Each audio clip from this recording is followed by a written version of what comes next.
तो क्वेश्चन की प्रकृति जो बीपीएससी का है उसको समझना होगा, क्योंकि अगर आपको युद्ध में जीतना है तो सबसे पहले आपको आपका जो दुश्मन है उसको समझना होगा कि वो किस किस सेक्टर से मजबूत होकर आपके सामने में आ रहा है और किस प्रकार से आपको उसको युद्ध में हराना है। तो जस्ट लाइक यहाँ पर आपके कंपटीशन में आपको ये देखना होगा कि बीपीएससी आखिर किस तरह के प्रश्न को बार बार पूछ रही है और कहाँ कहाँ से क्वेश्चन पूछ रही है, ठीक है, और कैसे उसको हैंडल किया जाए एग्जामिनेशन हॉल में, जिससे कि आप ज़्यादा से ज़्यादा स्कोर कर लीजिए। कोई ज़रूरी नहीं होता है कि जिसके पास बहुत ज़्यादा नॉलेज है वही कंपटीशन निकाल पाता है। तो कुछ ट्रिक और टेक्निक भी होता है। कई लोग ट्रिक टेक्निक से ही बहुत अच्छा काम कर लेते हैं, कई लोग जो है बलजोरी दिखाते हैं, खूब मेहनत करेंगे लेकिन फिर भी जो है वो हार जाते हैं। तो यहाँ आपको समझना होगा, क्योंकि अब आपके पास उतना टाइम नहीं है कि आप हर एक टॉपिक को एकदम पढ़िएगा समझिएगा। आपके कंटेंट में हमने ऑलरेडी वीडियो दे रखा है, उसको आप लोग जितना तेज़ी से हो सकता है उसको देखिए। कई लोग बोल रहे थे सर डाटा ख़त्म हो जाता है, तो क्या होगा, 1 महीने के लिए आप अनलिमिटेड पैक डलवा लीजिए। घर बैठे तैयारी कर रहे हैं, अच्छे से सारा वीडियो देखिए। 70 से 80% तक क्वेश्चन डायरेक्ट रूप से क्लासरूम के ही रहते हैं, बाकी 20% पे के जो क्वेश्चन हैं वो भी आपको उसी आधारित रहते हैं। तो ज़्यादा परेशान नहीं होना है। और ख़ास करके जीके जीएस जिनका सोशल साइंस है या साइंस है, वो सभी व्यक्ति सभी विषय पे फोकस कीजिएगा, क्योंकि 40 नंबर का, जैसे अभी हम लोग 40 नंबर का जो पोर्शन में आप देखिएगा, ये तो ऐसे 1 to 5 का सेट है, लेकिन आप क्वेश्चन देखिएगा कि साइंस के भी अच्छे खासे क्वेश्चन यहाँ पर आपको देखने को मिलता है। अब देखिए यहाँ पर जो क्वेश्चन है, सबसे पहला क्वेश्चन है धातु निष्कर्षण में किसका उपयोग किया जाता है। आपको पता होगा कि धातु तभी निष्कर्ष होगा और धातु को पिघलाया जाता है और फिर उसका निष्कर्षण होता है। तो पिघलाने के लिए वहाँ पे कोक या कोयला का प्रयोग किया जाता है। तो आप गौर कीजिएगा, जहाँ लोहे का खान है वहाँ कोयला का खान अवश्य रहता है, तभी जाकर के वो लोहा वहाँ से निष्कर्षण होता है। तो कोयला यानी कोक। तो धातु निष्कर्षण में सबसे महत्वपूर्ण उपयोगी जो है वो आपका कोक यानी कोयला होता है। तो इसका ऑप्शन नंबर क्या हो जाएगा, आपका ए इसका सही जवाब होगा, ठीक है।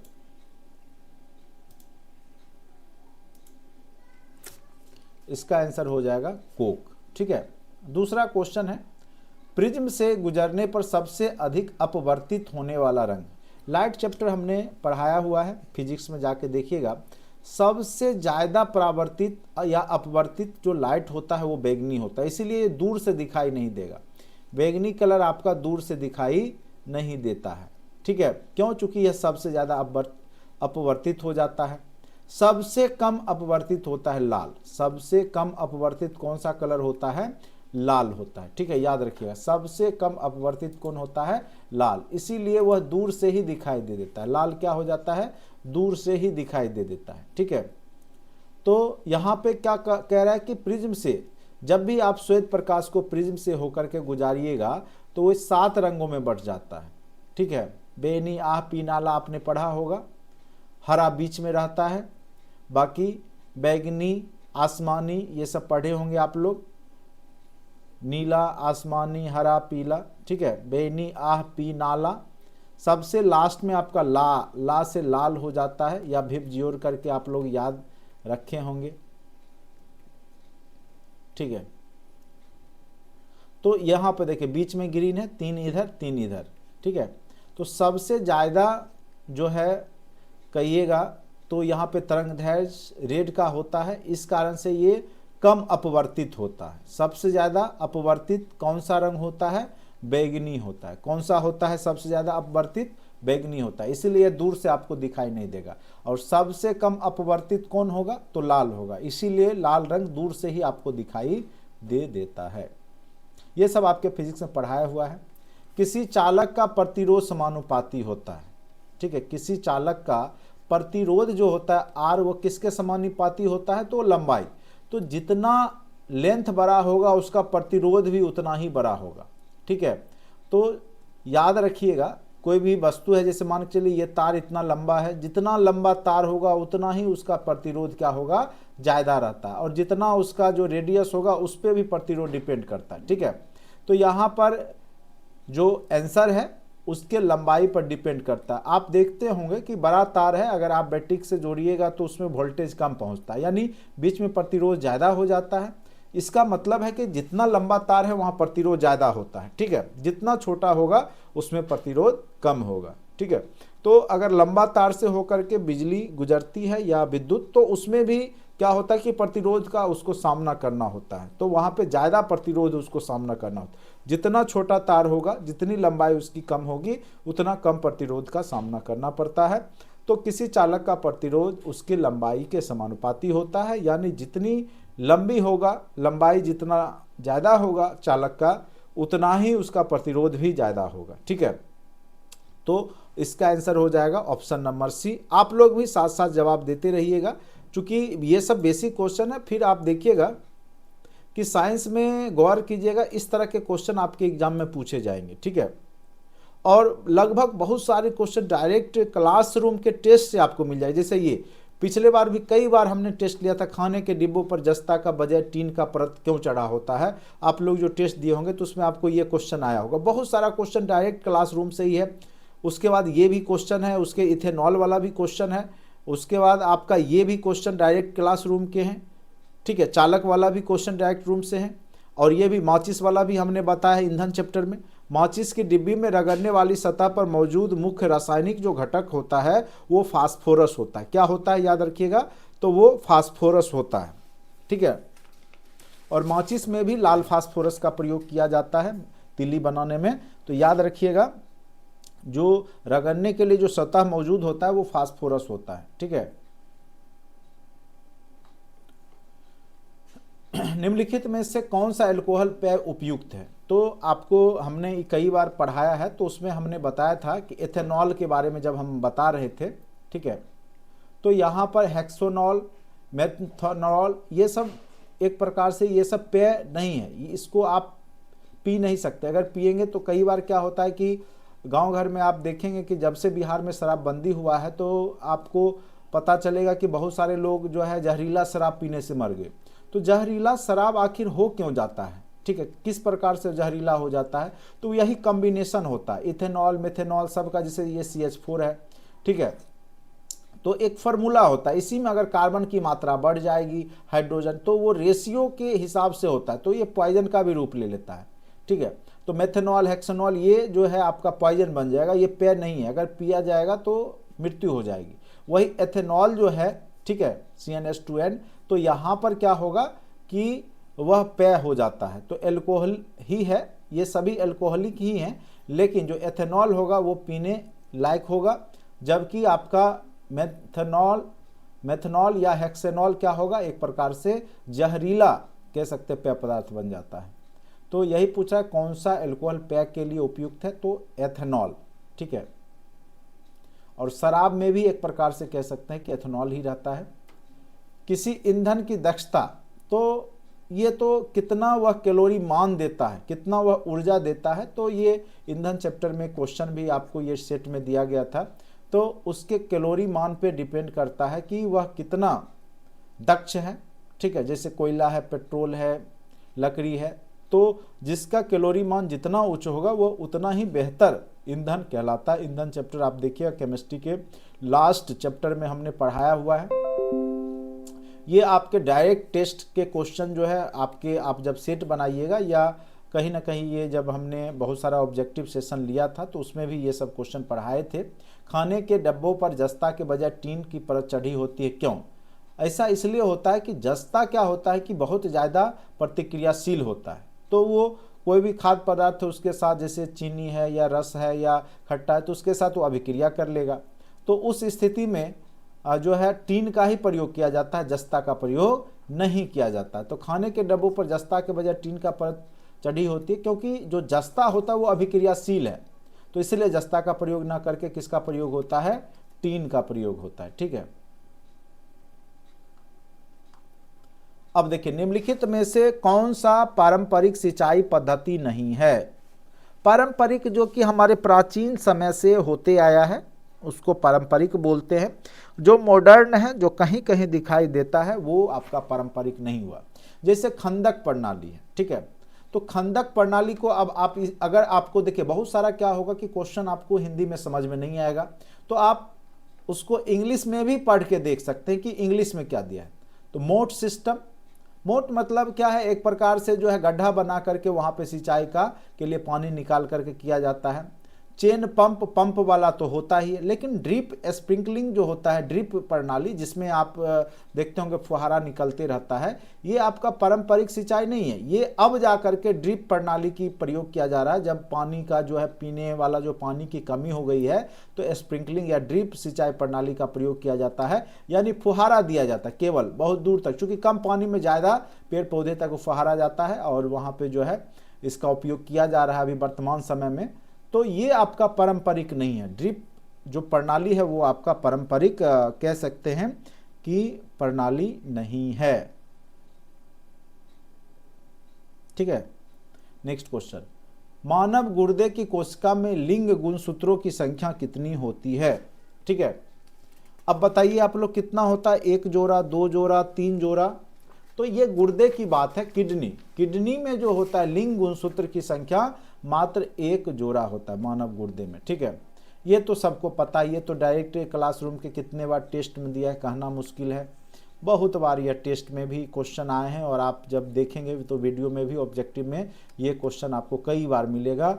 जो मानव का जो कान है वो कितना ध्वनि कितना के मतलब कितना हर्ट्ज के बीच में सुन सकता है? ठीक है, तो 20 हर्ट्ज से लेकर के 20,000 हर्ट्ज, ये तो कॉमन क्वेश्चन है। 20 हर्ट्ज से लेकर के 20,000 हर्ट्ज जो है, इतना ध्वनि तक मानव का कान सुन सकता है। इससे ज़्यादा और इससे कम की ध्वनि मानव नहीं सुन सकता है। लेकिन बहुत सारे जीव जंतु इससे भी ज़्यादा के ध्वनि को सुन सकते हैं, जैसे कुत्ता, बिल्ली, ये सब जो जानवर हैं ये 20,000 हर्ट्ज से भी ज़्यादा के ध्वनि को सुन सकते हैं, चमगादड़ वगैरह। निम्नलिखित में से किसमें उच्चतम ऊर्जा होती है? सबसे ज़्यादा ऊर्जा किस प्रकाश में होगा? लाल, पीला, नीला। ठीक है, तो सबसे ज़्यादा जो ऊर्जा होती है वो नीला प्रकाश में होता है। सबसे ज़्यादा ऊर्जा किस में होता है? तो ब्लू लाइट में सबसे ज़्यादा ऊर्जा होती है। ठीक है, बैगनी, नीला, उसके बाद हरा, सबसे कम होगा लाल में। ठीक है, पेंसिल लेड बनाने के लिए किस पदार्थ का उपयोग किया जाता है? ये तो एकदम आसान सा क्वेश्चन है। ये पेंसिल बचपन से ही पढ़ते होंगे। कार्बन के जो अप्रूफ हैं, ग्रेफाइट, हीरा और ग्रेफाइट, तो उसमें प्रयोग में आप बार बार पढ़ते होंगे कि पेंसिल का जो लेड बनता है वो ग्रेफाइट का बना होता है। तो ये तो बहुत आसान सा क्वेश्चन। देखिए, बहुत सारे क्वेश्चन बिल्कुल बेसिक पूछे जाते हैं, एकदम आप गौर कीजिएगा तो बिल्कुल बेसिक आपको लगेंगे। तो क्वेश्चन की प्रकृति को आप समझिए, ठीक है, कि क्वेश्चन कैसे पूछे जा रहे हैं, किस प्रकार के क्वेश्चन कौन कौन से चैप्टर से पूछे जा रहे हैं। क्योंकि 40 नंबर में आपके सभी सेक्शन से 8 क्वेश्चन आपके जीएस के होंगे। जीएस मतलब general science, physics, chemistry, bio. 8 question GK GS के रहते हैं। जीके के यानी जनरल नॉलेज, इसमें हिस्ट्री भी होगा, ज्योग्राफी भी होगा, पॉलिटी भी होगा। 8 क्वेश्चन आपके मैथ के रहते हैं, मतलब 6 to लेकर 12 की मैं बात कर रहा हूँ।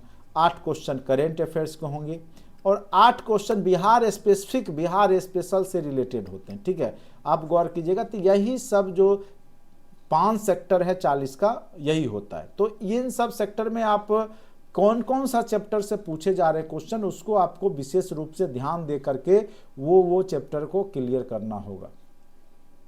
प्रकाश की एक किरण दर्पण पर 30 डिग्री के कोण पर आपतित होती है, अभिलंब और परावर्तित किरण के बीच। तो देखिए, जब भी जैसे मान के चलिए ये आपका क्या है, यहाँ पे 30 डिग्री पर कोई भी लाइट आया, ठीक है, तो फिर अभिलंब और परावर्तित किरणों के बीच का कोण, तो अभिलंब ये हो गया, तो इसके बीच कोण कितना होगा? ये टोटल कितना होता है? 90। ये 30 हो गया तो ये कितना होगा? 60 डिग्री। ये क्या हो गया? 60 डिग्री। तो आंसर क्या हो गया? 60 डिग्री। आहार नली के दीवारों के संकुचन और विस्तार। देखिए ये आपका बायोलॉजी का क्वेश्चन आ गया, तो आपको हर एक सेक्टर पढ़ के ही जाना होगा ढंग से। खास करके बायोलॉजी का भी बहुत सारा टॉपिक जो हमने करवा रखा है वो सब टॉपिक आप जरूर करके जाइएगा। तो आहार नली जो होता है शरीर में, उसके दीवार पे संकुचन और विस्तार की गति को क्या कहा जाता है, तो उसको कर्मांकुंचन कहा जाता है। ठीक है, कर्मांकुंचन। मस्तिष्क के कौन से भाग जो होते हैं वो रक्तचाप, जो ब्लड प्रेशर है उसको नियंत्रित करता है। कौन सा भाग है जो मस्तिष्क का ब्लड प्रेशर को नियंत्रित करता है, तो आपने पढ़ा होगा मेडुला और सेरिबेलम का इसमें महत्वपूर्ण योगदान होता है। तो मेडुला और सेरिबेलम देखिए कहाँ पर दिखाई दे रहा है, तो यहाँ पे आपको मेडुला और सेरिबेलम दिखाई देता है। ये सब हमने आपको बायोलॉजी में पढ़ाया हुआ है। निम्नलिखित में से कौन सा सबसे कम घर्षण उत्पन्न करता है? फिसलन। ये भी क्वेश्चन डायरेक्ट जो है हमारे क्लास नोट्स के हैं। रोलिंग में सबसे कम घर्षण होता है। ठीक है, रोलिंग में सबसे कम घर्षण उत्पन्न होगा।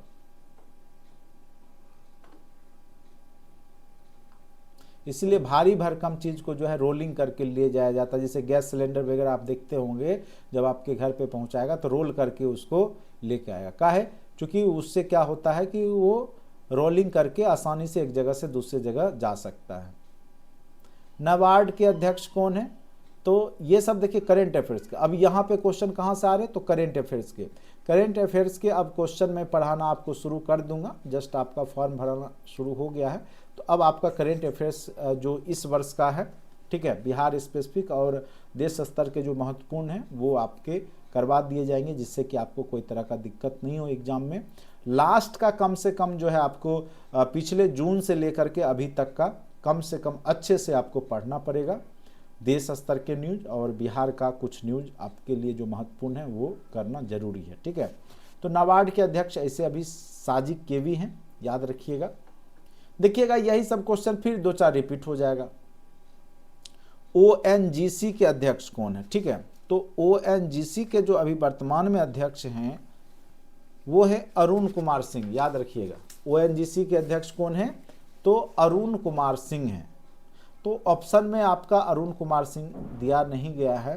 ठीक है, तो इसीलिए जितनी भी संस्थाएं हैं उसके जो भी चेयरपर्सन हैं, उनका अध्यक्ष हैं, उनका नाम जरूर याद रखिएगा आप लोग। देखिए जो जो सेक्टर से क्वेश्चन पूछ रहा है वहां से फिर पूछेगा, तो इसका आंसर हो गया इनमें से कोई नहीं। इटली के प्रधानमंत्री, देखिए इटली उस समय चर्चा में होगा। अभी जो जो देश चर्चा में है न्यूज़पेपर देखना शुरू कीजिए, उन सब के बारे में, उनके प्रधानमंत्री के बारे में एकदम जानकारी रखिए। अब देखिए इटली के प्रधानमंत्री, तो उनका नाम है जेनोलिया मेलोनी। क्या नाम है? Sorry, Giorgia Meloni. क्या नाम है? Giorgia Meloni. ठीक है, ये याद रखिएगा, जॉर्जिया मेलोनी है इटली के प्रधानमंत्री। ठीक है, अब देखिए जब हमने ये पढ़ा रहा था मैं जब वन रिपोर्ट, तो उसमें बाघ की गणना रिपोर्ट 2022 के बारे में भी बताया था। तो उसमें बाघ की संख्या 3167 हो चुकी है। बाघों की संख्या कितनी हो चुकी है? तो भारत में बाघों की संख्या 3167, बिग कैट बाघ। ठीक है, 2022 का घटना विपर्यय क्या था? तो एक प्रकार का चक्रवात तो था ही, आप लोग को पता होगा। अब देखिए ये सब चूंकि पुराना, जब पिछले बार जब हम लोग पढ़ रहे थे तो उस समय का करेंट अफेयर्स का ये क्वेश्चन है, और ये तो क्वेश्चन एकदम बहुत पुराना पूछ दिया, विपर्यय, जबकि इतना पीछे जाके नहीं पूछना है, लेकिन फिर भी इक्का दुक्का क्वेश्चन आपको दिखाई देगा कॉमन टाइप का, तो घबराना भी नहीं है। एक दो क्वेश्चन पे रिजल्ट नहीं बनता है आपका।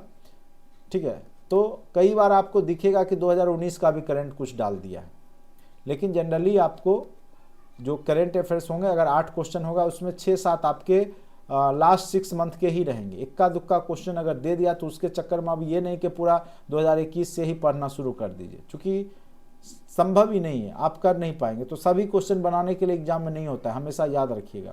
ठीक है, उष्णकटिबंधीय चक्रवात। मध्याह्न भोजन योजना का क्या नाम है? तो याद रखिएगा पीएम पोषण योजना। आप लोग टेस्ट जरूर लगाते रहिए डेली, टेस्ट लगाने से आपका बेहतर तैयारी हो जाएगा। पीएम पोषण योजना ही मध्याह्न योजना का नाम है थावे। ये देखिए हमने बिहार स्पेशल में करवाया हुआ था, गोपालगंज। आप लोग देखे होंगे कि नोट्स में शायद शुरुआत में ही ये क्वेश्चन हमने करवाया था, थावे महोत्सव कहाँ का था, तो गोपालगंज में हुआ था थावे महोत्सव। तो इनमें से कोई नहीं, ठीक है। बिहार सरकार, ये भी आपका क्लासरूम के ही हैं, जो बिहार स्पेसिफिक हम जब करेंट अफेयर्स करा रहे थे तो उसमें ये सब क्वेश्चन हो रखा था पिछले बार। मैथिली ठाकुर बिहार स्टेट की आइकॉन है।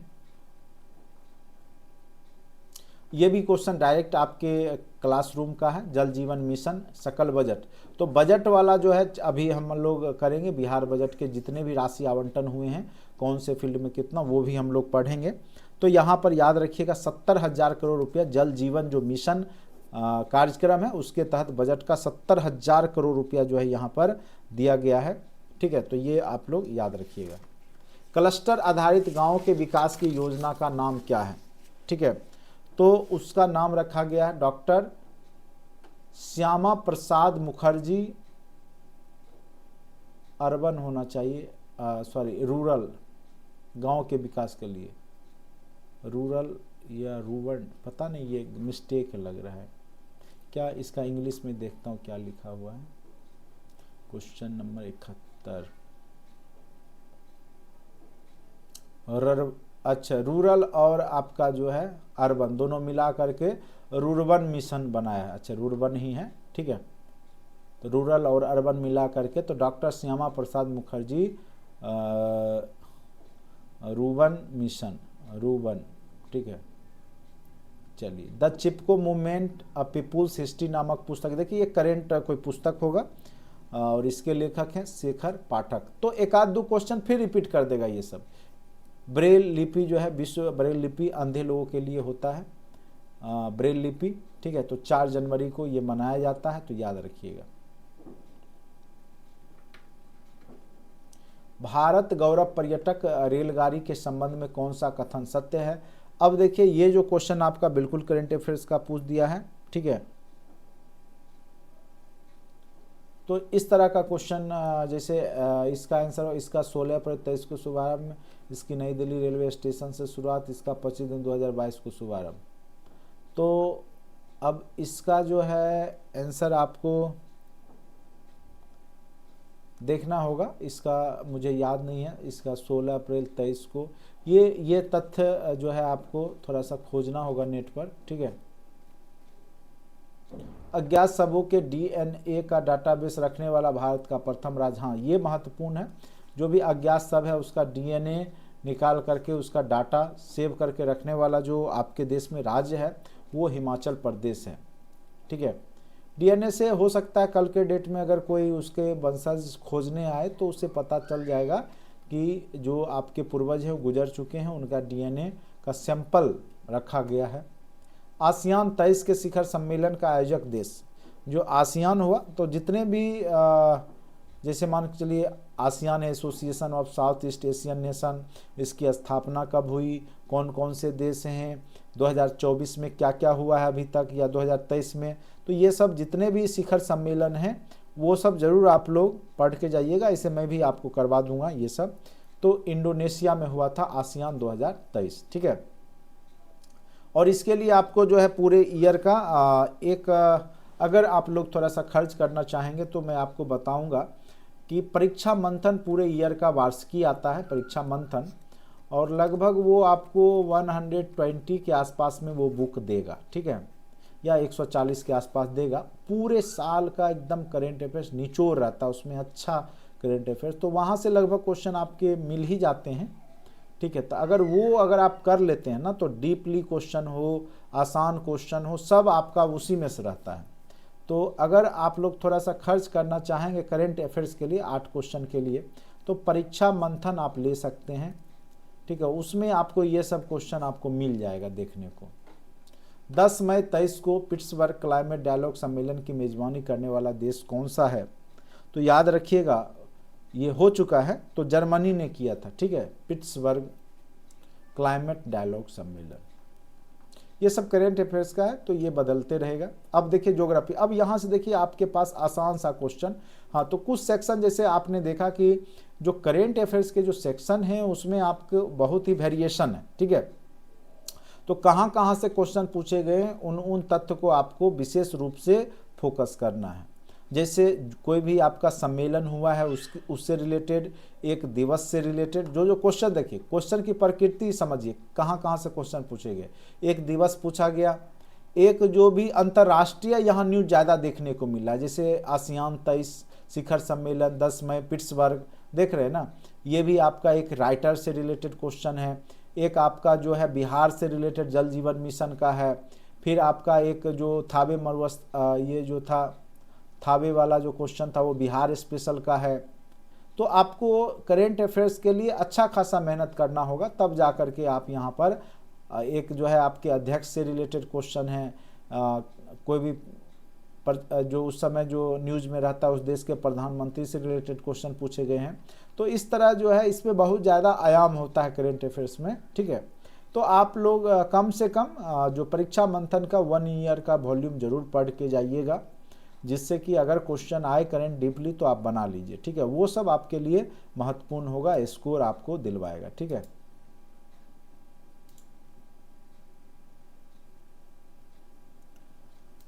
टाइम तो बिल्कुल नहीं है, टाइम मैं भी नहीं कह रहा हूँ कि आपके पास बहुत ज़्यादा टाइम है, लेकिन इतना भी मैं आपको बोलना चाहूँगा कि चूँकि आप लोग की तैयारी पहले से भी हो रही होगी, ऐसा नहीं है कि आप अभी तुरंत फॉर्म आया तब तैयारी कर रहे हैं, पहले से भी हो रही थी। तो जो सेक्टर है उसको तो आपको करना चाहिए, अभी कर सकते हैं। बाकी जितना भी वीडियो है हमारा, बहुत सारा वीडियो है, टॉपिक तो हर एक वीडियो का क्लियर लगभग हो ही चुका है, तो उसको ज़रूर देखिएगा, निश्चित रूप से आपके एग्ज़ाम के लिए फ़ायदा कारक होगा। भरोसा रखिए, पढ़ के जाइए एक बार, आप देखिएगा एग्ज़ाम बेहतर जाएगा आपका। सूर्य एक क्या है, तो आपको ये तो पता होगा कि सूर्य एक तारा है, सूर्य भी एक क्या है, तारा है, लेकिन पीला है कि लाल है कि श्वेत है, तो याद रखिएगा वो पीला तारा है, लाल तारा नहीं है। क्या है? पीला तारा है। ये तो डायरेक्ट क्लासरूम के नोट्स का ही अक्षांश और देशांतर रेखा जिसमें हमने पढ़ाया है, तो उसमें हमने बताया था कि जैसे ये विषुवत रेखा है तो इसके ऊपर 90 ऊपर 90 नीचे और बीच में एक कितना हो गया 181, ठीक है। लेकिन चूंकि यहाँ अक्षांश रेखा पूछ रहा है, चूंकि ये और ये जाके बिंदु बन जाता है, इसीलिए 2 घटा देते हैं, तो आंसर क्या हो जाएगा आपका 179। तो ये तो एकदम आपको समझाया हुआ भी है क्लासरूम में, अगर आप लोग पढ़े होंगे तो आपको याद होगा। सेम टू सेम क्वेश्चन हमने आपको क्लास में करवाया हुआ है, एकदम सेम क्वेश्चन, और हमने बोला भी था कि इस तरह फंसाने के लिए आपको पूछा जा सकता है। आप जब अक्षांश देशांतर में पढ़ा रहा हूँ तो उसमें आप जाके देखिएगा अच्छे से ये सब पढ़ाया हुआ है कि नहीं पढ़ाया हुआ। कोसी, देखिए ये तो एकदम फालतू क्वेश्चन पूछा हुआ है। कोसी मैदान की समुद्र तल से ऊंचाई कितनी है, तो सबसे पहले आपको बिहार का ऊंचाई आपको जानना पड़ेगा कितना फीट है, फिर कोसी मैदान का ऊंचाई जानना पड़ेगा। तो यहाँ पे थोड़ा सा इस तरह के क्वेश्चन बीपीएससी पूछता है, तो कई बार जैसे यह क्वेश्चन आपके बीपीएससी 68 या 69 में भी पूछा था, तो वहाँ पर इस क्वेश्चन को डिलीट कर दिया गया था, ठीक है। 30 मीटर जो आपका है, तो ये 69 या 68 या 69 में, ये दोनों में से किसी में पूछा गया ये सेम क्वेश्चन, लेकिन वहाँ पे इस क्वेश्चन को डिलीट मार दिया गया था, ठीक है।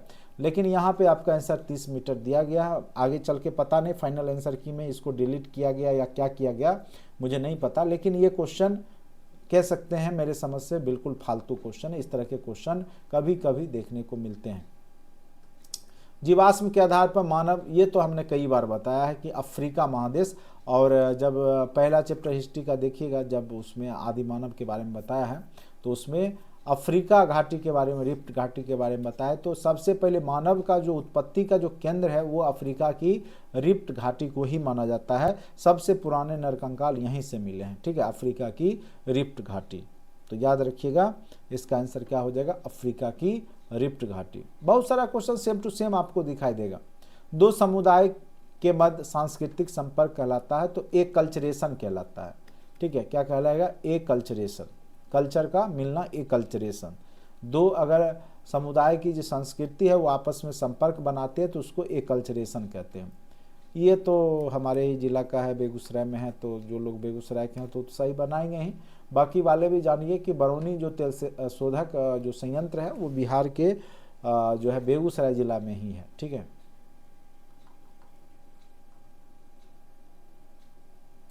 अब देखिए कोई भी परियोजना बनाया जाता है तो उसमें नियतिवादी विचारधारा नहीं हो सकता, क्योंकि फिक्स नहीं होता कि उससे क्या फ़ायदा मिलेगा या नहीं मिलेगा, एक संभावना आधारित होती है। तो टेहरी बांध परियोजना जो थी वो संभववादी, कि ऐसा करने से ये संभव हो सकता है, इससे ये फ़ायदा हो सकता है, इससे ये होगा, तो ये संभावना पे आधारित बांध परियोजना है, याद रखिए संभववादी। निम्नलिखित में से कौन सा उड़ीसा की स्थानांतरण, देखिए आप कितना डीप क्वेश्चन पूछ दिया यहाँ पर, ठीक है। तो अब ये इस तरह के क्वेश्चन से आपका रिजल्ट नहीं आगे पीछे होता है, इतना जान लीजिए। इस तरह का क्वेश्चन बनता है, पूछा ही जाता है छोड़ने के लिए या गलत बनाने के लिए, या तुक्का मार दिए तो आपका सही हो गया, ठीक है। तो निम्नलिखित में से कौन सा उड़ीसा की स्थानांतरणशील कृषि है, तो याद रखिएगा पोडू उसको कहते हैं। बलूचिस्तान में चलवासी का तंबू कहलाता है। चलवासी मतलब जो घुमंतु हैं, घूमते रहते हैं। जो तंबू है वो क्या कहलाता है, जहाँ पे अपना टेंट गाड़ते हैं उसको क्या कहते हैं, तो किजसी कहा जाता है। क्या कहा जाता है, किजसी। खिरगिस यहाँ की जनजाति होती है, खिरगिस, किगसी, याद रखिएगा। बिहार के किस जिले में, ये तो एकदम कितने बार पूछा है, कहना मुश्किल है, इतना महत्वपूर्ण क्वेश्चन है ये, कई बार पूछे गए हैं बीपीएससी में या बिहार स्पेसिफिक एग्जाम में, कि रेशमी वस्त्र कहाँ पे है, तो सिल्क सिटी बिहार का भागलपुर को कहा जाता है, याद रखिएगा। उद्योग धंधे के बारे में जब हमने बिहार स्पेशल पढ़ाया था तो उसमें सभी जिला के महत्वपूर्ण जो उत्पाद हैं उससे रिलेटेड हमने पढ़ा रखा है। बिहार स्पेशल के फोल्डर में जा कर के आराम से जो है वीडियो भी देख लीजिए, और वहाँ पर पीडीएफ होगा, उसको भी आप लोग अच्छे से देखिएगा ज़रूर, ठीक है। बिहार स्पेशल आप लोग ज़रूर देखिएगा, आपके एग्ज़ाम के लिए बहुत ही महत्वपूर्ण है। जैसे आप लोग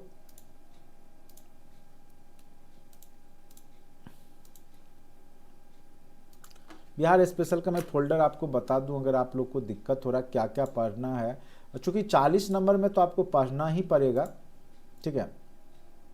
तो जैसे यहाँ पर आप लोग देखते होंगे कि टीआरई जो भी है आपका टोटल इसमें फोल्डर होगा, तो मैं आपको बता देता हूँ। बिहार स्पेशल आपको नीचे में दिखाई देगा, देखिए बिहार स्पेशल के जितने भी वीडियो हैं यहाँ पे आपको फोल्डर दिखेगा, तो इसमें जितने भी वीडियो है वो आप लोग ज़रूर देखिएगा। देखिए इसके नीचे में अभी आपका जो है आएगा, क्या आएगा, तो खनिज संसाधन है, बिहार के उद्योग, ठीक है, बिहार का उद्योग है, बिहार के प्रमुख व्यक्तित्व कल हमने पढ़ाया है, बिहार के पर्वतमाला, जनजातीय विद्रोह, बिहार का साहित्य, ठीक है, ये सब जो है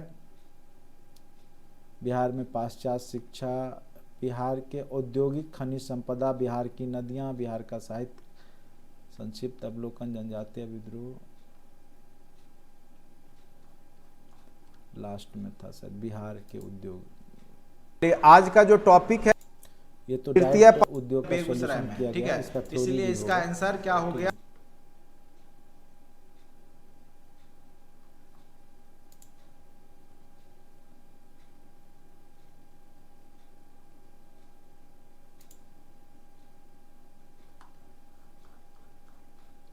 ये तो ऑब्जेक्टिव कराया ही गया होगा और थ्योरी भी होगा बिहार का उद्योग।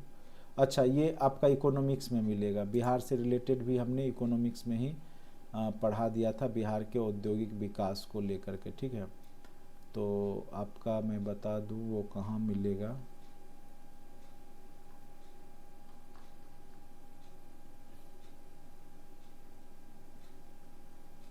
हो सकता है इकोनॉमिक्स में, चूँकि ये टॉपिक इकोनॉमिक्स का है तो हो सकता है ये आपको इकोनॉमिक्स में दिखेगा। अर्थशास्त्र है, कई लोग बोले थे अर्थशास्त्र नहीं मिल रहा है सर, अर्थशास्त्र है आपका सामाजिक विज्ञान के ही फोल्डर में है। देखिए जब औद्योगिक विकास होगा उसमें बेरोजगारी, गरीबी, राष्ट्रीय अर्थव्यवस्था के प्रकार, हरित, बिहार में देखिए है ना, तो इसमें हमने अच्छे से बताया हुआ है। आज का जो टॉपिक है इसमें जो है सारे के बारे में वो लोग नील का यहीं के लोहा और कोयला से पूरा देश जो है, ये वाला भी वीडियो होगा, मैं दिखा देता हूँ, कहीं ना कहीं होगा, आप लोग खोजिएगा, सारा कुछ पढ़ा रखे हैं, बस सारा वीडियो को आपको देखते रहना, ऐसा नहीं है कि नहीं होगा, इसमें होगा, सब खोजिएगा सब मिलेगा, क्योंकि लंबे टाइम से पढ़ाई हो रही है तो कहीं ना कहीं वो आपको दिखेगा, ठीक है। तो अच्छे से सारा टॉपिक जो है अच्छे से देखिए और समझने का प्रयास कीजिएगा। ज्योग्राफी भी जैसे है इसमें बिहार स्पेसिफिक भी ज्योग्राफी आपको पढ़ाया गया है। तो ये सब आप लोग अच्छे से देखिएगा, बहुत सारा ऑब्जेक्टिव क्वेश्चन भी कराया हुआ है जो कि आपके लिए महत्वपूर्ण है। ठीक है, तो निश्चित रूप से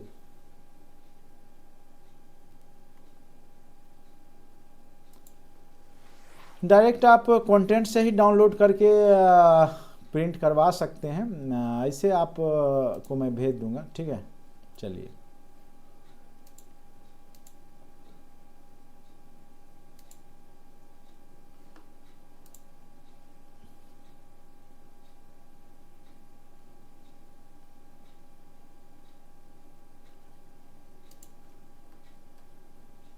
ये सब पढ़ाया हुआ है।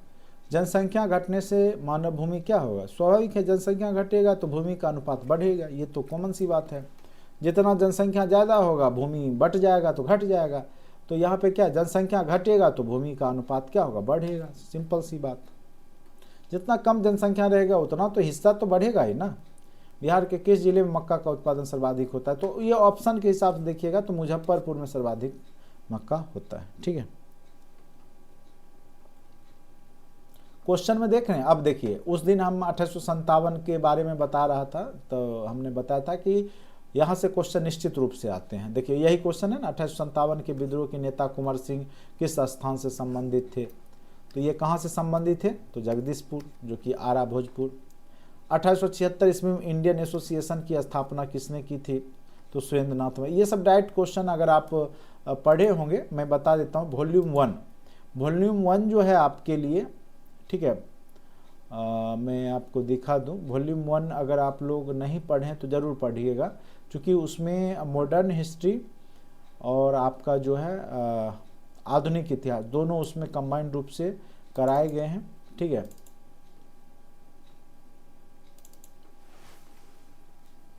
कहाँ से जो भी लोग हैं, अभी सबसे पहले अब इतिहास में क्या कीजिए, अगर आपको रिजल्ट में ज़्यादा से ज़्यादा स्कोर करना है हिस्ट्री में तो मॉडर्न हिस्ट्री पढ़ना शुरू कर दीजिएगा। ठीक है, और मॉडर्न हिस्ट्री में ये जो पोर्शन है आपको पूरा करवाया गया है। यहाँ पर देख रहे हैं 1857 की क्रांति के बारे में पूरा अच्छे से ये यहाँ से पढ़ना शुरू कर दीजिएगा। 1857 वीर कुंवर सिंह की भूमिका, इसके बारे में। ठीक है, तो ये सब क्वेश्चन आगे चल करके आपके एग्जाम के लिए महत्वपूर्ण हो जाएगा। ये सारा आपको नोट्स दिखाई दे रहा होगा। ठीक है, तो सारा कुछ आपको जो है यहाँ से आपका बनना शुरू हो जाएगा, कहीं कोई दिक्कत ही नहीं होगा। ठीक है, क्वेश्चन क्या था, अगर आप क्वेश्चन खोजिएगा तो वो भी आपको 1 बाय 1 सारा मिल जाएगा।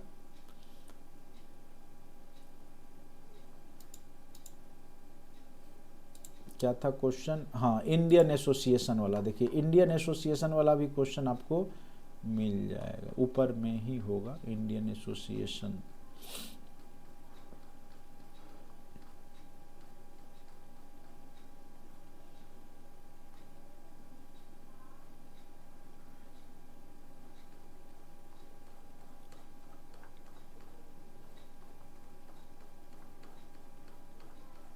सारा क्लासरूम के ही नोट्स के ही है सारा। ठीक है, क्वेश्चन जो भी है, शॉर्ट नोट्स जो भी हमने दे रखा है, फिर मैं दिखाता हूँ कहाँ के थे वो क्वेश्चन। इंडियन, देखिए इसी में होगा, वो यहीं पे होगा। इंडियन एसोसिएशन है ना, देखिए है यही क्वेश्चन है ना। इंडियन एसोसिएशन के संस्थापक कौन है? सुरेंद्र नाथ बनर्जी। सेम क्वेश्चन है ये पूरा। आपको जो है ये महत्वपूर्ण कांग्रेस का इतिहास जब हमने पढ़ा है तो उसमें ये सब के बारे में बताया हुआ। देखिए सेम क्वेश्चन है, तो यही क्वेश्चन आपके एग्जाम में भी पूछा हुआ है।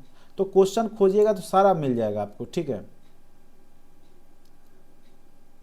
ये भी देखिए, विदेश में भारतीय राष्ट्रीय ध्वज प्रथम बार किसने फहराया था? तो मैडम भीखाजी कामा। ये भी आपको नोट्स के ही क्वेश्चन है। मॉडर्न हिस्ट्री में सारा मिल जाएगा। अब्दुल कलाम आज़ाद के द्वारा किस पत्रिका को संपादित किया गया था? तो इसमें जो है अल हिलाल हो जाएगा। तो अब देखिए ये सब क्वेश्चन कहाँ से आया, मैं अभी आपको दिखाता हूँ। आपके सामने में ही जो हमारा नोट्स है मैं वो आपको दिखाता हूँ, उसमें देखिएगा सारा क्वेश्चन आपको मिल जाएगा। ठीक है, सबसे लास्ट में हमने पूरा अच्छे से क्या किया है कि जितने भी क्वेश्चन पूछे गए हैं या पूछे जाते हैं बीपीएससी से, तो पत्र का भी क्वेश्चन पूछा जाता है। अल हिलाल के बारे में देखिए होगा वो सारा, जो भी लास्ट में हमने उसको। तो ये मॉडर्न हिस्ट्री जरूर पढ़िए आप लोग। बिहार के मॉडर्न हिस्ट्री के बारे में भी पढ़िए, बिहार स्पेसिफिक मॉडर्न हिस्ट्री है। अब देखिए जितना भी पुस्तक है, ठीक है, अभी हमने क्या देखा कि अल हिलाल या कुछ था, क्वेश्चन था, देखिए यहाँ पे दिखाई देगा आपको, ये सब क्वेश्चन क्लासरूम के ही हैं।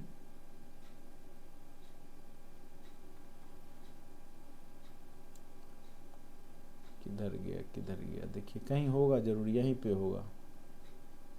देखिए यहाँ पे देखिए अल हिलाल है, मौलाना अबुल कलाम आज़ाद, यही क्वेश्चन पूछा है। कॉमरेड मोहम्मद अली का है, हमदर्द मोहम्मद अली का है, और 2 बुक है यहाँ पे, अल हिलाल अल बिला, किसका है? तो देखिए यही क्वेश्चन अभी आपको दिखाई दिया यहाँ क्वेश्चन में, खोजिएगा सारा क्वेश्चन मिल जाए। अल हिलाल अबुल कलाम आज़ाद के द्वारा किस पत्रिका को संपादित किया गया था, ठीक है, तो यही है ना कि अल हिलाल को मौलाना अबुल कलाम आज़ाद के द्वारा संपादित किया गया था। तो जो भी नोट्स, कई लोग आज बोल रहे थे सर ये सब करवा दीजिएगा, तो भाई सारा कुछ करवाया हुआ है, बस आप लोग नोट्स को प्रिंट कराइए और पढ़िए। सारे क्वेश्चन यहीं के हैं, कहीं के नहीं हैं, ठीक है। आप कहिएगा तो हम सारा खोज देंगे। क्या है? Mahatma Gandhi and Bihar some reminiscence के लेखक, ये भी आपको मिल जाएगा।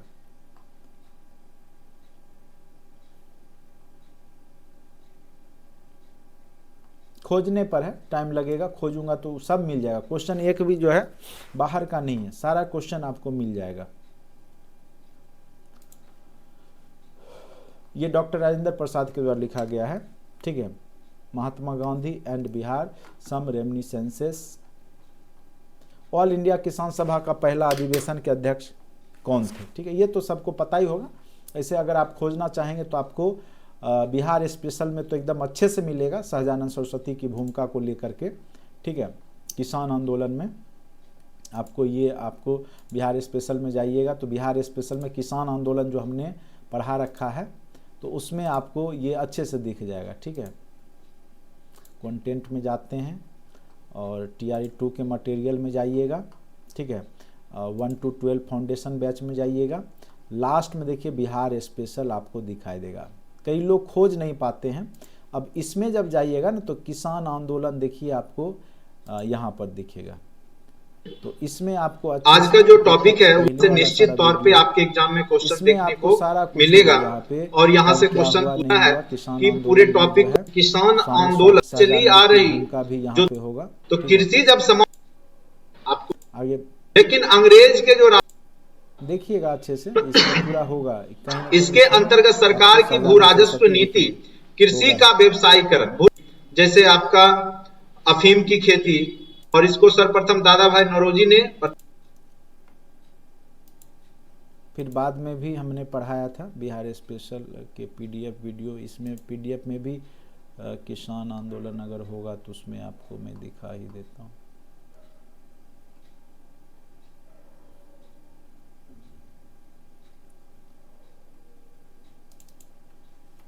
देखिए बिहार स्पेशल कहते हैं ना, डाउनलोड कीजिएगा तो आ जाएगा आपका, जैसे ये आ गया, ठीक है।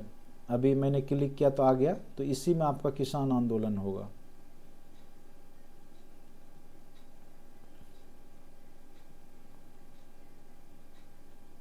देखिए बिहार में किसान आंदोलन है, ठीक है। और यहाँ पर सारे जो भी प्रथम अधिवेशन यही पूछा ना, बिहार में किसान सभा की अध्यक्षता स्वामी सहजानंद सरस्वती करे। देखिए बड़ा कर देता हूँ मैं, यही क्वेश्चन अभी यहाँ पूछा गया था, ठीक है। स्वामी सहजानंद सरस्वती, यही क्वेश्चन है, खोजिएगा सारा मिलेगा। मेरा कहने का मतलब है कि सारे क्लास नोट्स के ही क्वेश्चन रहते हैं, बस आप खोजिएगा। क्वेश्चन क्या था? ऑल इंडिया किसान सभा के पहले अधिवेशन के अध्यक्ष कौन थे? तो ऑल इंडिया का भी सहजानंद सरस्वती ही हैं, और आपका बिहार का भी जो हुआ है उसका भी सहजानंद सरस्वती ही हैं, ठीक है। दोनों का सहजानंद सरस्वती ही है। तो खोजिएगा सारा कुछ मिल जाएगा, परेशान। अभी देखिए यही क्वेश्चन था ना, ये क्वेश्चन देखिए यहाँ पे डायरेक्ट है ना, बिहार में रेशमी वस्त्र का उत्पादन। ये क्वेश्चन जो सेट है भागलपुर में, ये आपको पढ़ाया गया भी है अच्छे से। देखिए यही सेम क्वेश्चन पूछा गया था आपके एग्जाम में, ठीक है। तो ऐसा नहीं है कि हमने ये बाद में डाल दिया है, ये पहले से सारा कुछ बना हुआ है, ठीक है। तो क्वेश्चन अगर आप गौर कीजिएगा तो सारे क्लास नोट्स के ही रहते हैं, बस आप लोग क्या कीजिए कि अच्छे से उसको पढ़िए, ठीक है। अब तो कम टाइम है, उतना टाइम है नहीं आपके पास, लेकिन फिर भी जितना ही टाइम है उसको अच्छे से देखिए, सारा क्वेश्चन आपको मिलेगा, ये तो एकदम क्लास नोट्स के ही आप खोजिएगा, मिल ही जाएगा किसान आंदोलन में। चलिए, पटना महिला महाविद्यालय, अब कहिएगा ये भी आपके क्लास नोट्स का ही, ये भी मैं आपको दिखा देता हूँ। पटना महिला महाविद्यालय, देखिए अभी मैं आपको दिखाता हूँ ये कहाँ पे दिखा, बिहार स्पेसिफिक है, महिला कॉलेज है तो बिहार का ही होगा। अभी तुरंत हमने डाउनलोड किया था बिहार वाला, एक सेकेंड, PDF इसमें होगा, वो किधर गया,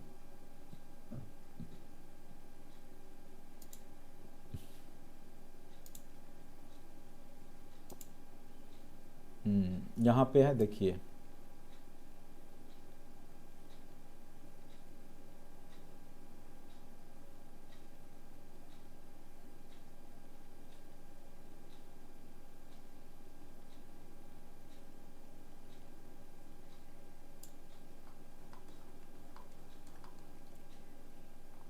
मेरा ये दिखाने का उद्देश्य बस यही है कि आप लोग बस जो भी नोट्स है उसको अच्छे से पढ़िए, ठीक है। अभी मैं आपको दिखा देता हूँ अच्छे से, क्लासरूम के ही रहते हैं सारा। बिहार का शिक्षा देखिए यहाँ पे है, अब इसी में मिलेगा, जैसे बिहार में पाश्चात्य एवं प्रौद्योगिकी शिक्षा है ना, इसमें आपको मिल जाएगा वो।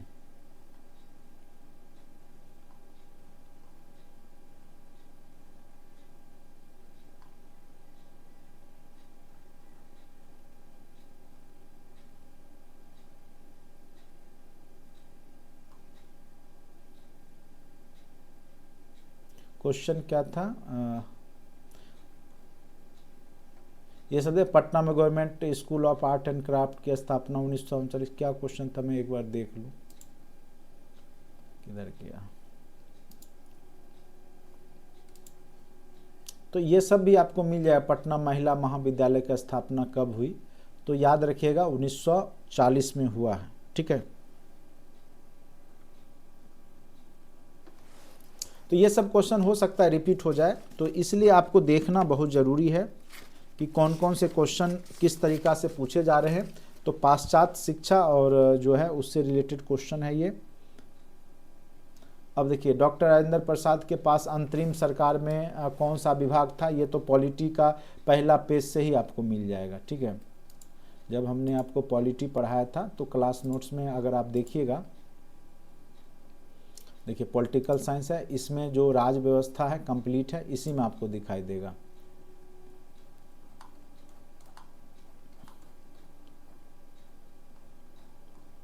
और हमने बोला भी है कि क्लास में यहाँ पे आपके एग्जाम में पूछे जाएंगे। देखिए यही क्वेश्चन है, आप देखिए सेम क्वेश्चन है, यहाँ आपको दिख रहा होगा डॉक्टर राजेंद्र प्रसाद खाद्य एवं कृषि मंत्रालय, ठीक है, अंतरिम सरकार में, यही सेम क्वेश्चन है आपके एग्जाम में, ठीक है। तो कोई ऐसा क्वेश्चन आपको दिखेगा नहीं अगर खोजिएगा कि नहीं आपको हमने पढ़ा रखा है, सारे क्वेश्चन क्लासरूम में हो रखे हैं। अभी यही क्वेश्चन आपको दिख रहा था कि अंतरिम सरकार में डॉक्टर राजेंद्र प्रसाद कौन सा विभाग था, तो क्या मारेंगे, रक्षा एवं खाद्य एवं कृषि विभाग।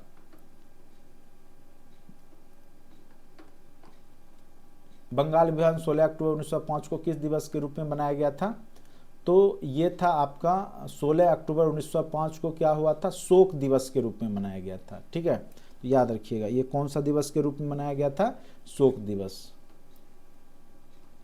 किस आंदोलन के दौरान बिहार विद्यापीठ, कल ही हम पढ़ा रहे थे, ये तो अभी कल ही जस्ट हम पढ़ा रहे थे, तो उसमें हमने बताया था कि बिहार विद्यापीठ का निर्माण मजरूल हक के द्वारा असहयोग आंदोलन के दरमियान किया गया था, ठीक है। जैसे अभी बिहार का ऐतिहासिक पुरुष के बारे में देखिए, कोई क्वेश्चन इसमें छिपाने की कोई बात ही नहीं है, और मैं आपको सारा सबूत के, देखिए मजरूल हक वाला कल ही पढ़ा रहे थे और उसमें हमने बताया था आपको, देखिए इसमें होगा कहीं ना कहीं, यहाँ पे देखिए मिल गया। देखिए यहाँ पे आप देखिए, यहाँ पे आपको दिख रहा है बिहार विद्यापीठ के संस्थापक कुलाधिपति कौन रहे, मजरूल हक। और यहाँ पे किस आंदोलन के दौरान, तो असहयोग आंदोलन की भी चर्चा हमने आपको, असहयोग आंदोलन के और खिलाफत में सक्रिय भूमिका निभाया, और इसी दौरान इन्होंने द मदरलैंड नामक पत्रिका और बिहार विद्यापीठ की स्थापना भी करवाया था। तो देखिए यहीं से क्वेश्चन आ गया, तो क्वेश्चन कहाँ से आ जाएगा कहना मुश्किल है, कल भी मैं चर्चा कर रहा था कि यहाँ से भी क्वेश्चन पूछे जाते हैं, पूछे जा सकते हैं। देखिए क्वेश्चन अभी आपको दिख गया। तो जो जो टॉपिक पढ़ा रहे हैं अच्छे से पढ़िए। तो असहयोग आंदोलन के दौरान अब पूछ सकता है कि इसके संस्थापक कौन है, तो मजरूल हक याद रखिएगा। अब देखिए ये 1917 में चंपारण आने का निमंत्रण, ये तो कई बार हमने बताया है, राजकुमार शुक्ल गए थे 1916 के लखनऊ अधिवेशन में, वहीं पे गांधी जी से वार्तालाप हुई थी। किस वर्ष ऑल इंडिया वुमेन्स कॉन्फ्रेंस की स्थापना की गई थी, तो ये थोड़ा सा डीपली क्वेश्चन है। 1927 में ऑल इंडिया वुमेन्स कॉन्फ्रेंस की स्थापना की गई थी। ठीक है। द व्हील्स ऑफ हिस्ट्री नामक पुस्तक के जो लेखक हैं वो याद रखिएगा राम मनोहर लोहिया है। कौन है, तो राम मनोहर लोहिया है। द व्हील्स ऑफ हिस्ट्री, इतिहास के पहिए, क्वेश्चन पूछ सकता है कि लेखक कौन है, पुस्तक के रचयिता कौन है, तो याद रखिएगा राम मनोहर लोहिया है। ठीक है। अब देखिए यहाँ क्वेश्चन देखिए डीपली है। निम्नलिखित में से भारत की स्वतंत्रता के प्रति मुस्लिम लीग के दृष्टिकोण के बारे में कौन सा सही है। किप्स मिशन 1942 में आया, बिल्कुल सही है। इसके आधार पर अस्वीकार किया गया कि उनकी पाकिस्तान की मांग को स्वीकार नहीं किया गया, तो ये गलत है। इसने बेबल योजना 1945 को अस्वीकृत किया क्योंकि उनकी स्वतंत्र पाकिस्तान की, ये भी गलत है। इसने कैबिनेट मिशन के प्रस्तावों को अस्वीकार किया और 1946 में सीधी कार्रवाई दिवस के रूप में मनाया था, ये बिल्कुल सही है। कैबिनेट मिशन तक ये लोग मानते रहे, लेकिन जब इन्होंने देखा कि जो 389 सीट में मात्र इनको बहुत कम सीट मिला था, 99 के आसपास ही सीट ये जीत पाए थे, बाकी जो है हिंदू जो नेता है वही जीत पाए थे, या अन्य धर्म के मुस्लिम लीग के मात्र 99 सीट मिला था, तो फिर इन्होंने प्रत्यक्ष कार्यवाही दिवस के रूप में मनाया था और जो है संविधान सभा को भंग कर दिया था। तो यहाँ पर ये आपका उपयुक्त सबसे आंसर है। तो जब भी लॉन्ग लिखा रहे तो उसमें उपयुक्त खोजिए, कौन सा सबसे सही होगा। धैर्य से पढ़ना होगा, यहाँ पे घबराना नहीं होगा, ये आसान होते हैं। निम्नलिखित में कौन सा भारत में मूल अधिकारों के बारे में सही, वे संवैधानिक सर्वोच्चता और विधायिका की सत्ता के मध्य संतुलन की अद्वितीय घोषणा है। ठीक है।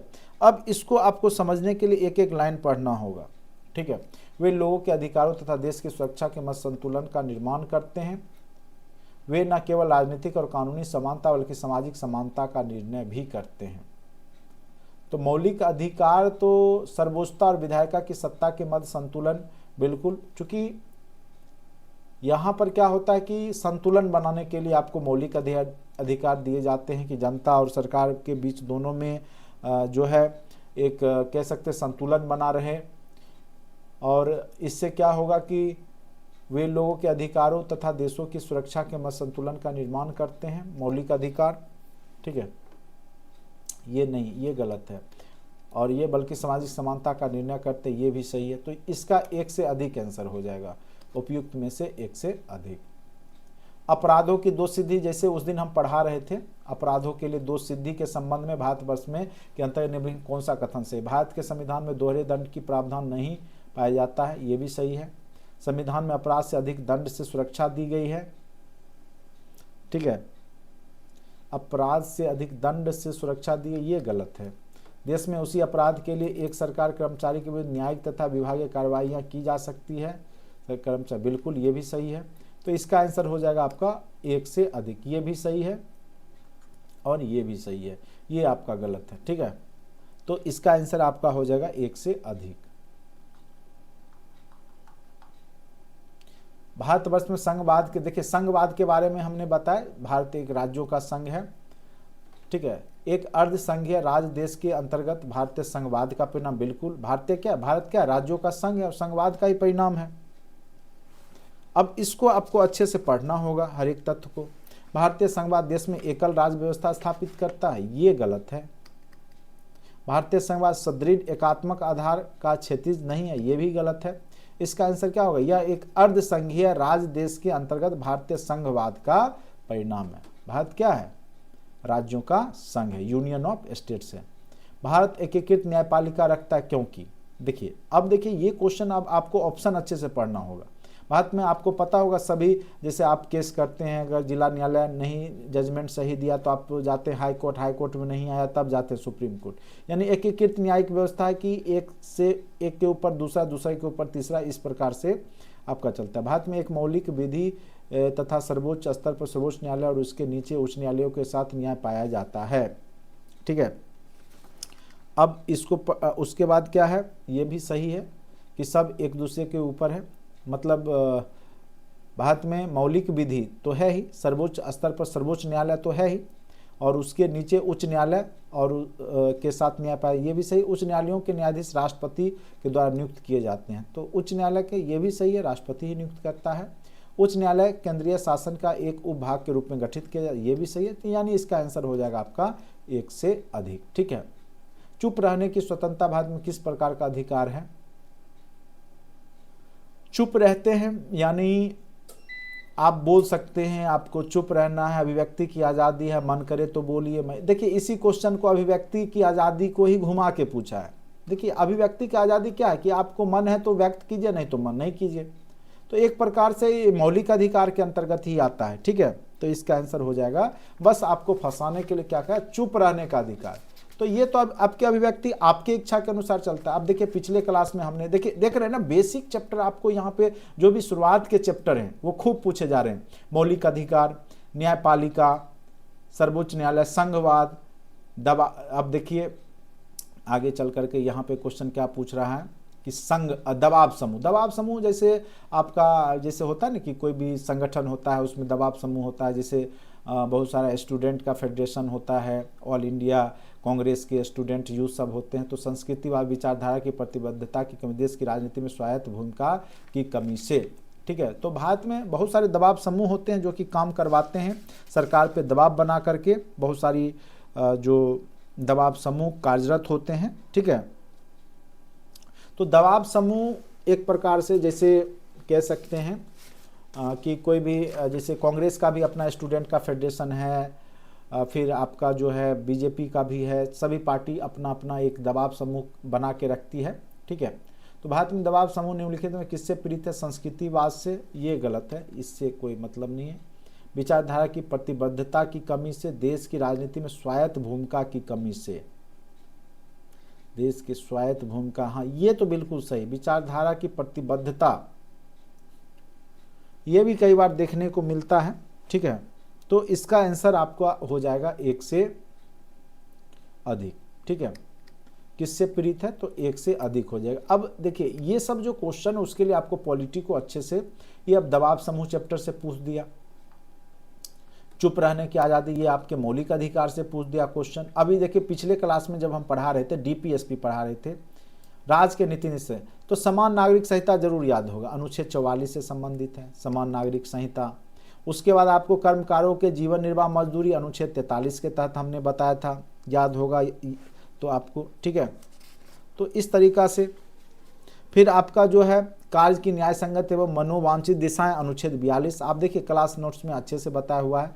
और राष्ट्रीय महत्व के स्थान या वस्तुओं का संरक्षण करना है, ये तो अनुच्छेद 49, ठीक है। तो जो भी ऑप्शन होगा मिला लीजिएगा। ये सब आपको पिछले क्लास में ही पढ़ाया हुआ था हमने, डीपीएसपी। नहीं है तो वीडियो भी यूट्यूब पर भी होगा, देख लीजिए अच्छे से। देखिए ये सब हमने बताया है कि नहीं बताया है, ठीक है। तो क्वेश्चन कहीं बाहर से नहीं आ रहे हैं, बस ध्यान देना है कि जो चीज़ पढ़ते हैं वो भी आप से अच्छे से बन रहा है कि नहीं बन रहा है, ठीक है। ये तो बहुत पहले बचपन में भी आप लोग टीवी देखते होंगे, दूरदर्शन, तो वहाँ सत्यम शिवम सुंदरम ये 3 शब्द लिखे रहते थे, इस प्रकार का सिंबल देखते होंगे आप लोग, इस तरीका का रहता था ना जो दूरदर्शन का, आप लोग को याद होगा या भूल गए होंगे। तो उसके नीचे सत्यम शिवम सुंदरम वाक्य लिखा रहता था, ठीक है। निम्नलिखित में से भारत में जिला नियोजन समितियों का मुख्य उद्देश्य कौन सा? पंचायत नगर पालिकाओं की योजनाओं को एकीकृत करना, जनपद की प्रारूपी योजना तैयार करना, पंचायतों के मध्य एकीकृत दृष्टिकोण विकसित करना। तो जिला नियोजन समिति का जो मेन काम जो होता है वो आपका पंचायत नगर पालिकाओं की योजनाओं को एकीकृत करना, ये तो बिल्कुल सही है। ये गलत है, पंचायतों के मध्य एकीकृत दृष्टिकोण विकसित करना, ये भी सही है। तो इसका आंसर हो जाएगा आपका 1 से अधिक, ठीक है। भगवान महावीर वन्यजीव अभ्यारण्य, याद रखिए ये गोवा में है। कहाँ पे है? तो ये गोवा में है।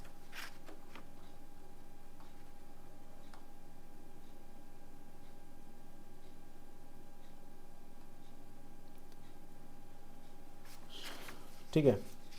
अब नेक्स्ट क्वेश्चन है 115 नंबर।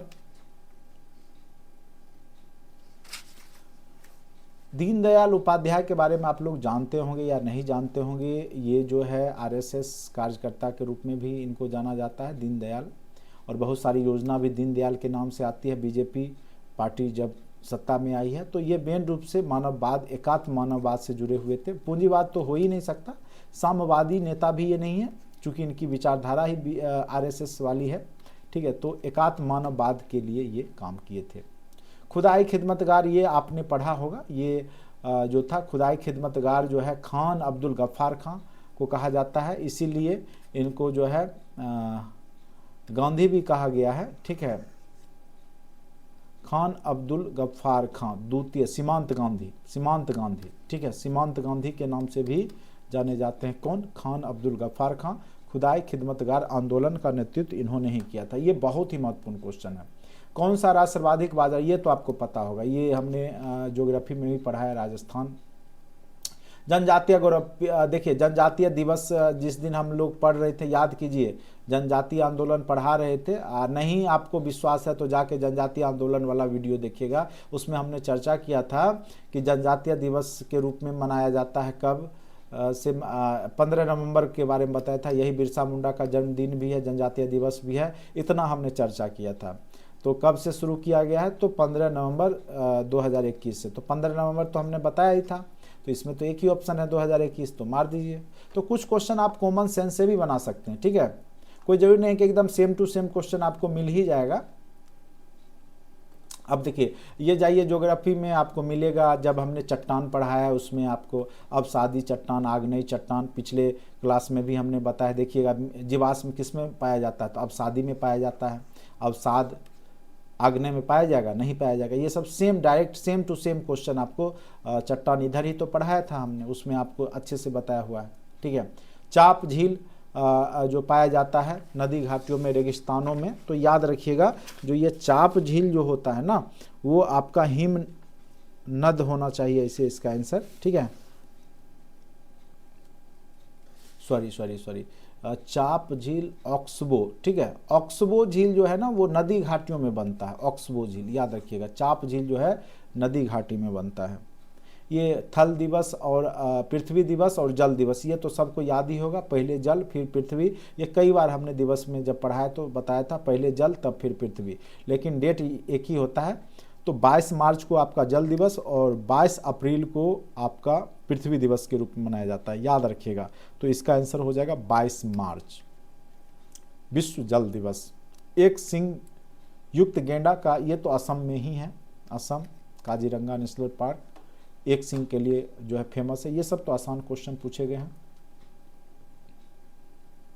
बॉक्साइट का सर्वाधिक उत्पादन याद रखिएगा ऑस्ट्रेलिया में। बॉक्साइट जो एल्युमिनियम है, ये आपका जो नोट्स में भी है, ज्योग्राफी में भी खनिज संपदा जब हमने पढ़ाया है तो उसमें सेम टू सेम क्वेश्चन आपके क्लासरूम का है, ये पढ़ाया हुआ है।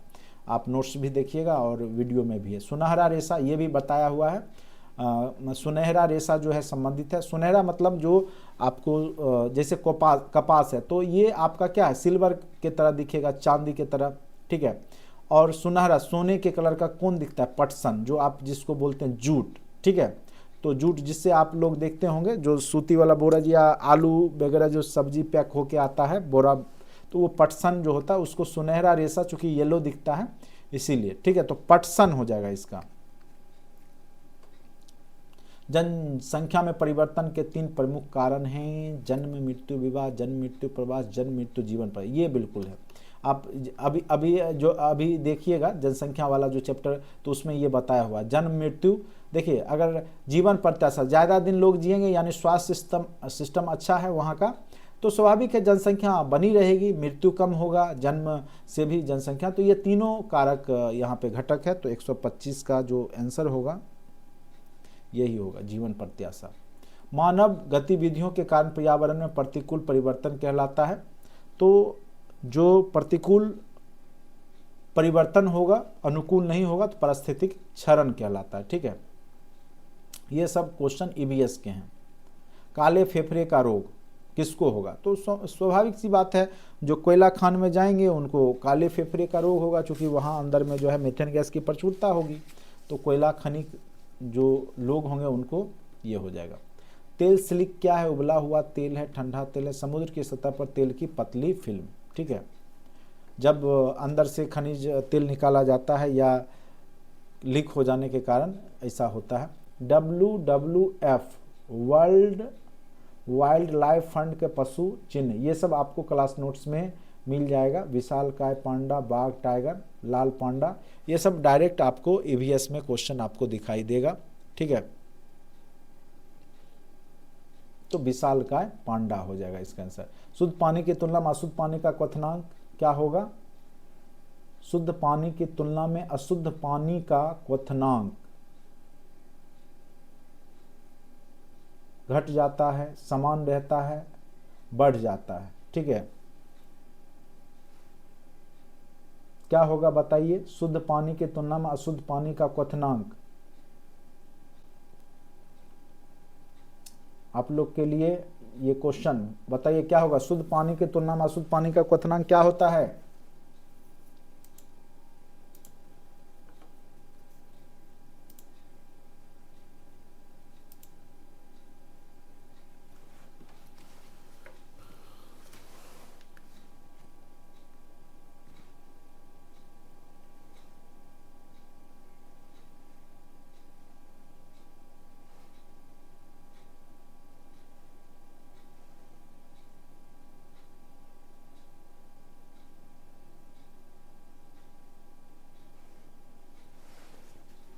बिल्कुल सही है।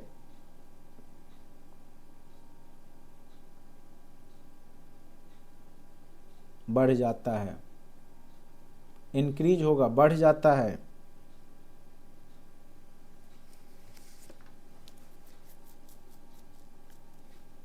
बढ़ जाता है, क्या होगा इसका आंसर? बढ़ जाता है। ठीक है, अशुद्ध क्वेश्चन, शुद्ध का क्या होता है कि उसमें अगर अशुद्धि मिलाइएगा तो उसका क्वथनांक घट जाता है, तो शुद्ध होगा तो उसमें क्या होगा? बढ़ जाता है। क्वेश्चन क्या था? शुद्ध पानी की तुलना में अशुद्ध पानी का क्वथनांक, अच्छा अशुद्ध पानी का जो है क्वथनांक घट जाएगा। ठीक है, अशुद्ध पानी का क्वथनांक क्या होगा? घट जाता है। ठीक है, घट जाएगा। शुद्ध पानी की तुलना में शुद्ध पानी का क्वथनांक ज्यादा होगा और अशुद्ध पानी का क्वथनांक क्या होगा? घट जाता है। अशुद्ध पानी का क्वथनांक यहां पर क्या हो जाएगा? घट जाएगा।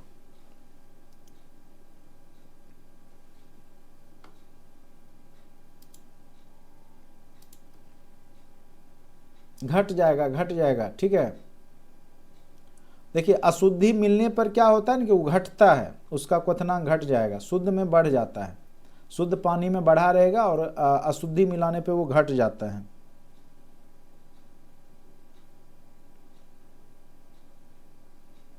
अशुद्धि मिलाइएगा, ठीक है,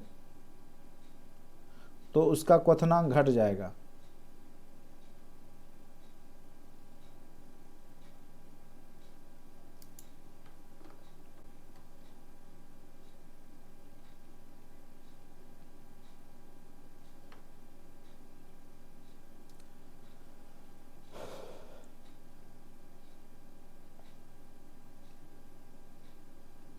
ओजोन छिद्र अधिक स्पष्ट होता है कहाँ पर? भूमध्य रेखा पे, कर्क रेखा पे, मकर रेखा पे, बताइए कहाँ पे होगा? आप लोग आंसर बताइए। उपयुक्त में से एक से अधिक इनमें से कोई नहीं। क्या होगा आंसर बताइए 131 नंबर का?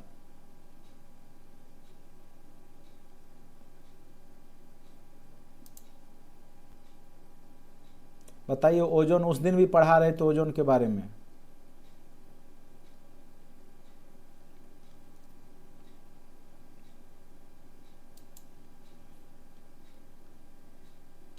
ओजोन छिद्र जो है इनमें से कोई नहीं होगा। ध्रुवों पर, ध्रुव जो होता है ना, ध्रुव पोल, उस पर जो है ये दिखाई देता है। ठीक है, तो इसका आंसर होगा उपयुक्त में से कोई नहीं।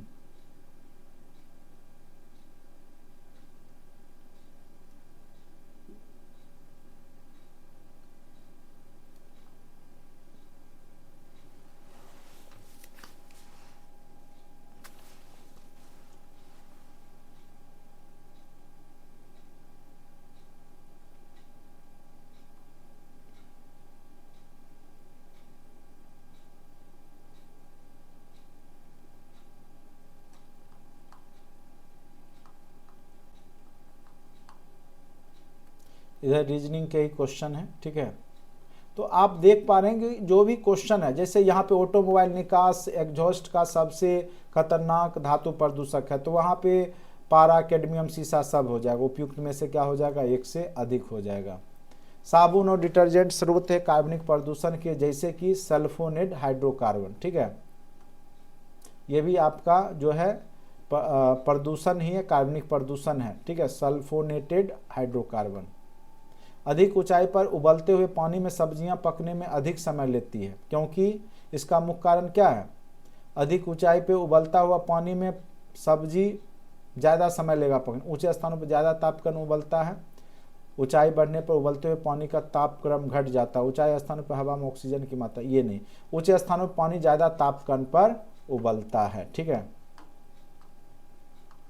तो इसके बाद सारे जो भी ये सब क्वेश्चन आपको हमने करवा रखा था रीजनिंग वाले सेक्शन में, 1 to 5 का सारा सॉल्यूशन मैथ रीजनिंग का आपको करवा दिया था। तो देखिए 1 to 5 का जो क्वेश्चन है, आपने देखा कि मेन रूप से अगर एनालिसिस किए तो आपने देखा कि जो क्वेश्चन है वो हर एक जगह से पूछा गया है, ठीक है। मैथ रीजनिंग तो आपको अलग से तो पूछा ही गया है, मॉडर्न हिस्ट्री के बहुत सारे क्वेश्चन दिखाई दिए। उसके बाद आपके करेंट अफेयर, जनरल नॉलेज का चीज़ है जो बेसिक चीज़ है, फिर पॉलिटी के क्वेश्चन यहाँ दिखाई दे रहे हैं, वो भी शुरुआत के ही जो भी चैप्टर हैं उसी से, और उसमें भी थोड़ा सा घुमा घुमा के डीपली, जैसे चुप रहने, अभिव्यक्ति के जगह ये क्या पूछा है, चुप रहने की स्वतंत्रता। तो आप समझ ही रहे होंगे ये सब क्वेश्चन आपको किसी भी बुक में इस तरीका से नहीं मिलता है। इसके लिए आपको कॉन्सेप्ट, दिमाग और सब कुछ यहाँ यूज करना होगा। कुछ क्वेश्चन डायरेक्ट, जैसे हमने बताया, जैसे ये सब क्वेश्चन है, ये क्वेश्चन है, ये सब क्वेश्चन है, ये सब डायरेक्ट क्लास नोट्स के हैं, तो बिहार विद्यापीठ ये सब क्लास का चर्चा किया हुआ है, ठीक है।